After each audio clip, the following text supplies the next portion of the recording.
વડાપ્રધાન શ્રી નરેન્દ્રભાઈ મોદીનું જે મિશન છે અને માનનીય મુખ્યમંત્રી સાહેબનું જે વિઝન છે એ અંતર્ગત એક પેડ માં કે નામ કાર્યક્રમ હેઠળ આજે આપણે જામવાડા નોર્મલ રેન્જની નર્સરી ખાતે ગ્રામ લોકોની ઉપસ્થિતિમાં, પત્રકારશ્રીઓની ઉપસ્થિતિમાં અને સ્ટાફની ઉપસ્થિતિમાં જે વૃક્ષારોપણનો કાર્યક્રમ કરવામાં આવેલ છે.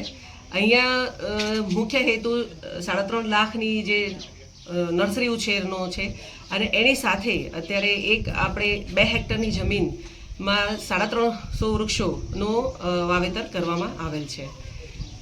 પાટણ જિલ્લાને વધુમાં વધુ અને એવું દેશભર ગુજરાતભરમાં વૃક્ષોનો વધુ ઉછેર થાય એ એક હેતુથી માનનીય વડાપ્રધાનશ્રીએ આ યોજના અમલમાં મૂકી છે. આપણને સૌથી વધારે જો લગાવ હોય તો એ આપણે કહીએ કે સૌથી નજીક આપણી માં હોય તો સાહેબજીનું સૂત્ર છે કે એક પેડ માં કે નામ, કે આપણે જે સૌથી વધારનું નજીકનું પ્રિયજન હોય એની યાદગીરીમાં એક વૃક્ષનું વાવીએ અને એનું જતન કરીએ. બસ આપણે બધા સૌ ગામ લોકો અને સૌ લોકો ભેગા મળી અને આ ચોમાસામાં એક ઓછામાં ઓછું એક વૃક્ષ વાવીએ અને એનું જતન કરીએ. બસ આ જ એક સંકલ્પ સાથે આપણે આ કાર્યક્રમનું આયોજન કરેલ છે.